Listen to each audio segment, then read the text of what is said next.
प्रकाश रोज की तरह अपनी किराने की दुकान बंद करके गली में थोड़ी देर टहलने निकला ही था कि पीछे से एक मासूम सी आवाज आई। Uncle, uncle. प्रकाश पलटा। एक लगभग 7 से 8 साल की बच्ची हांफती हुई उसके पास आ रही थी। क्या बात है, भागकर आ रही हो? उसने थोड़े थके मगर सौम्य स्वर में पूछा। अंकल, 15 रुपए की कनिया, चावल के टुकड़े और 10 रुपए की दाल लेनी थी। बच्ची की आंखों में मासूमियत और जरूरत दोनों झलक रहे थे। प्रकाश ने पलटकर अपनी दुकान की ओर देखा, फिर कहा, अब तो दुकान बंद कर दी है बेटा, सुबह ले लेना। अभी चाहिए थी, बच्ची ने धीरे से कहा। जल्दी आ जाया करो ना, सारा सामान समेट दिया है अब, उसने नर्म मगर व्यावसायिक अंदाज में कहा। बच्ची चुप हो गई, आंखें नीची करके बोली, सब दुकानें बंद हो गई हैं और घर में आटा भी नहीं है। उसके ये शब्द किसी हथौड़े की तरह प्रकाश के सीने पर लगे। वो कुछ देर चुप रहा, फिर पूछा, तुम पहले क्यों नहीं आई? पापा अभी घर आए हैं और घर में। वो रुकी, शायद आंसू रोक रही थी। प्रकाश को कुछ और पूछने की जरूरत नहीं थी। उसने बच्ची की आंखों में देखा और बिना कुछ कहे ताले की चाबी जेब से निकाल ली। दुकान का ताला खोला, अंदर घुसा और समेटे हुए सामान को हटाते हुए कनियाओं और दाल बिना तोले ही थैले में डाल दी। बच्ची ने थैला पकड़ते हुए कहा, धन्यवाद अंकल। कोई बात नहीं, अब घर ध्यान से जाना। इतना कहकर प्रकाश ने दुकान फिर से बंद कर दी। उस रात वो जल्दी सो नहीं पाया। मन में बच्ची की उदासी, उसका मासूम चेहरा और वो शब्द, घर में आटा भी नहीं है, गूंजते रहे। उसे अपना बचपन याद आ गया। वो भी कभी ऐसे ही हालात से गुजरा था। पिता रिक्शा चलाते थे, मां दूसरों के घरों में काम करती थी। कई बार तो रात को पानी में रोटी भिगोकर खाना पड़ता था। तब किसी ने मदद की होती तो कितना सुकून मिलता था। अब मेरे पास दुकान है, कमाई है, लेकिन क्या मैंने इंसानियत भी कमा ली है? उसने खुद से सवाल किया। सुबह जब उसने दुकान खोली तो सबसे पहले एक बोर्ड बनाया।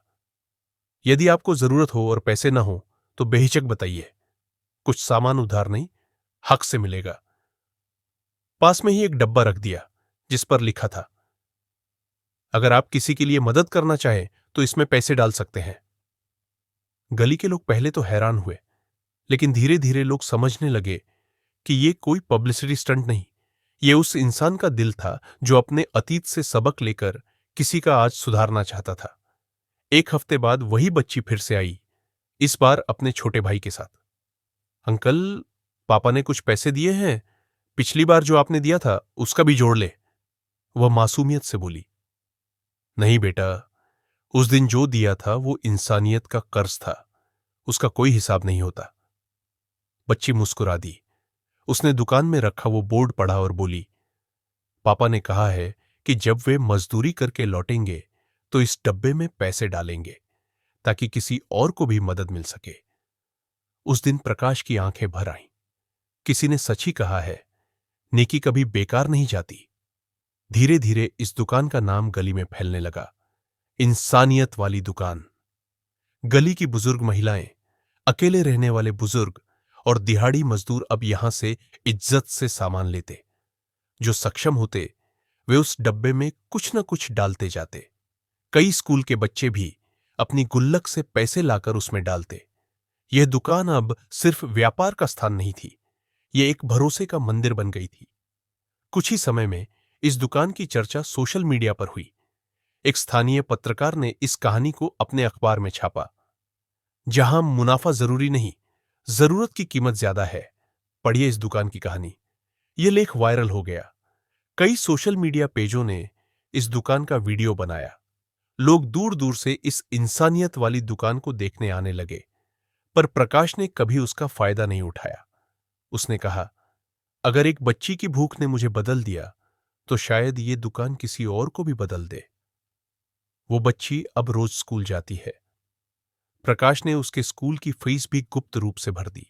उसके पिता ने प्रकाश से कहा, आपने उस दिन सिर्फ चावल और दाल नहीं दी थी, आपने मेरी बेटी को भरोसा दिया था कि दुनिया में अच्छे लोग अब भी जिंदा है। आज भी उस दुकान के बाहर वो बोर्ड लगा है, यदि आपको जरूरत हो और पैसे न हो तो बेहिचक बताइए। और उस डब्बे में हर दिन कोई ना कोई चुपचाप कुछ ना कुछ डालकर चला जाता है। यह कहानी उस छोटी सी बच्ची की है, लेकिन यह बदलाव की बड़ी लहर बन चुकी है।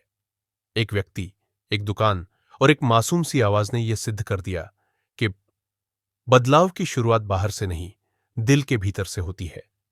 छोटी छोटी कहानियों से बड़ा बदलाव आता है।